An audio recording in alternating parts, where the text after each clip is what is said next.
So the US ambassador did not beat around the bush in Halifax. He condemned Canada's political elites for crying trade war when what this is straight out is negotiation. Bluster, not battle lines. Kyle out, so let's call it a day. If President Trump sought to have a war or an economic war, oh boy, it would be a whole different story and Canada would understand it. This is not about boycotts or tantrums. It's about ensuring America is getting a level deal. And yet just look at ex-PM Trudeau's tweet here.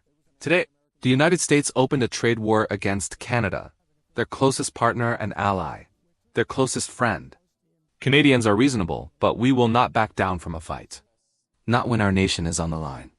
Okay, Trudeau, aren't you the same guy who, when you were PM, sat across Trump and had him say, well, what would hurt you the most? And breezily answered what might happen if there were tariffs on Canadian automobiles, as if it was some minor bother? Seriously? Do you really think that people are going to listen to that now? The truth is, some may, but most Canadians? No, they won't. They won't be going around saying, oh yes, we absolutely trust Trudeau, he's got our backs. No, it's painfully obvious. And yet here he is leaping onto Twitter, declaring it a trade war. This right here is evidence that Canada's leadership would rather have drama than facts. Rather than behaving like grown-ups at the bargaining table, they use terms like war to elicit emotions and position themselves as the victim. Weak leadership feeds on sympathy, and Canada's cabinet is demonstrating desperation for all the world to see. They have nothing real to bargain with. Now consider this. If Trump actually wanted a war with Canada, things would look very different. Real consequences, not courtesy meetings, not tariff fights. The ambassador is right. Framing it as a war is not only inaccurate, it's dangerous. It's a distraction tool for folks like Carney's close supporters to get Canadians to think about a manufactured boogeyman instead of their own inept policies and actions. They want you to think America is the bad guy. That is false. America is just correcting decades of one-sided bargains in which Canada profited at the US's expense. And look at how far they will go. Canadian politicians are urging boycotts of American goods. Tourism, even beer, juvenile, threadbare politics. The shallow nationalism of politicians who've run out of ideas. Cut that with America, where no one says buy or don't buy Canadian products, or go or stay home. America does not require approval.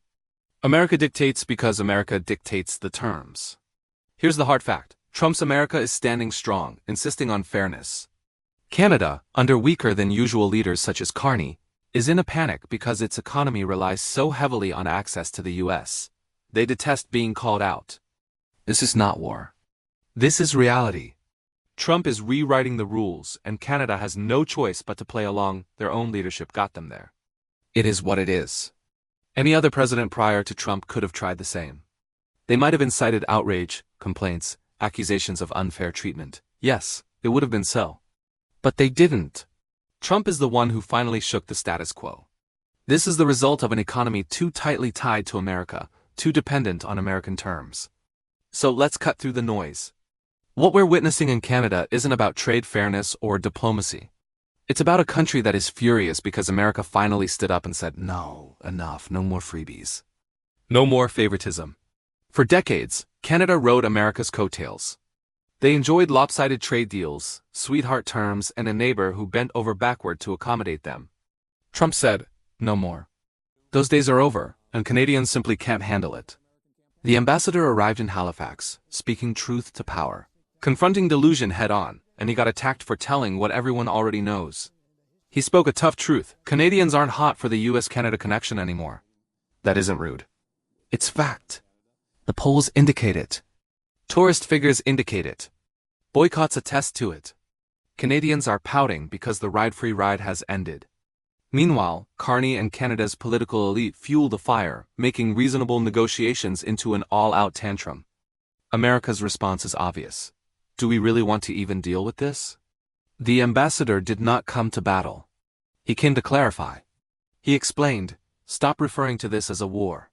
Stop gaslighting your people. Stop pretending America is out to annex you.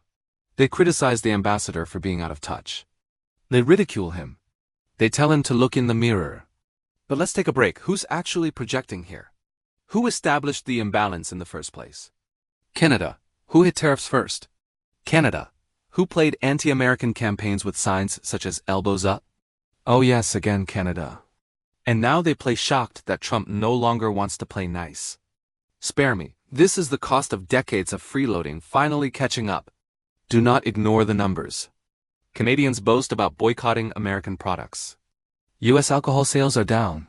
Canadian writers watch their book sales increase. Nice for them. They congratulate themselves for paying 34% less to the United States. Ooh, how nationalistic. And yet, Canadian exports to the U.S. fell $5 billion this year. Ow, who's actually hurting? Not America. It's Canada. On the surface, these boycotts appear to be patriotic. Beneath, it's economic self-injury.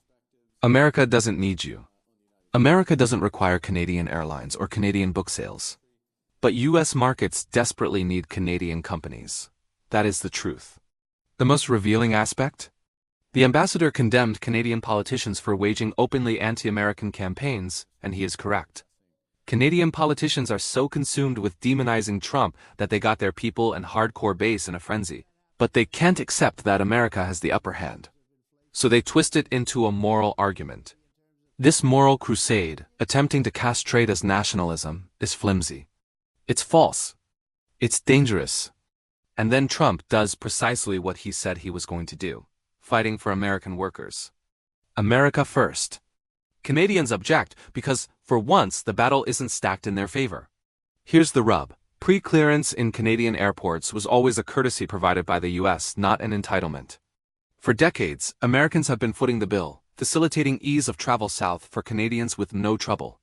Convenience at U.S. taxpayers' expense. And now, with tariffs, boycotts, and increasing hostility, the ambassador is wise to wonder if it's even worth continuing. Canadians pretend to be shocked as if it's a religious right. No, that's bargaining power. America is not owed pre-clearance. If there are fewer Canadians traveling, why should the U.S. pay for it? Be honest, who does it benefit more? Canada. They receive busy airports, competitive flights, contented travelers. Terminating pre-clearance would penalize Canadian airlines more than America. And yet, Canadian politicians whine, cry foul, call threats. All because the ambassador just says the obvious. The U.S. must reassess whether this program is worth it. That's not bullying, that's accountability. Canada can't have its cake and eat it too, boycotting U.S. goods, fanning anti-American sentiment, yet expecting perks and conveniences. Carney and his team spin fear-mongering, crying, "America's bullying us." Oh no, a bully. Reality check. America is saying, stop it. Enough freebies. Fairness first. If Canada wants privileges like U.S. pre-clearance, it must act like a partner, not an enemy. Don't cry war. Don't talk annexation. Don't tell Canadians to boycott Americans while demanding convenience. Even when you look at tariffs, Trump's moves aren't extreme. A few months in, the numbers aren't outrageous to 15%, 20%, 30%, some outliers, yes, but nothing catastrophic. Trump projects strength, talks tough, but he's a master negotiator. He applies enough pressure to force action without breaking the system. Okay, fine, we'll stop doing XYZ. A leader once admitted, honestly, it's surprising they got away with it for so long. And that's the truth. America is saying no more freebies. Putting Americans first. Canada doesn't get special privileges anymore. If pre-clearance goes away, it won't be cruelty. It'll be because Canada pushed its luck too far. So here's the takeaway for Canadians. Wake up to reality. America isn't the enemy. Trump isn't being cruel. This is accountability, fairness, and the result of decades of dependence. Stop referring to it as war. Stop boycotting. Behave like a partner, and don't forget, if you want benefits, respect the bargaining power. Undefined, stay tuned. Because the next steps in this trade war will determine Canada's economy for decades. Undefined, hit that subscribe button. Ring the bell, and don't miss a single update. We're just getting started. And you need to know the truth.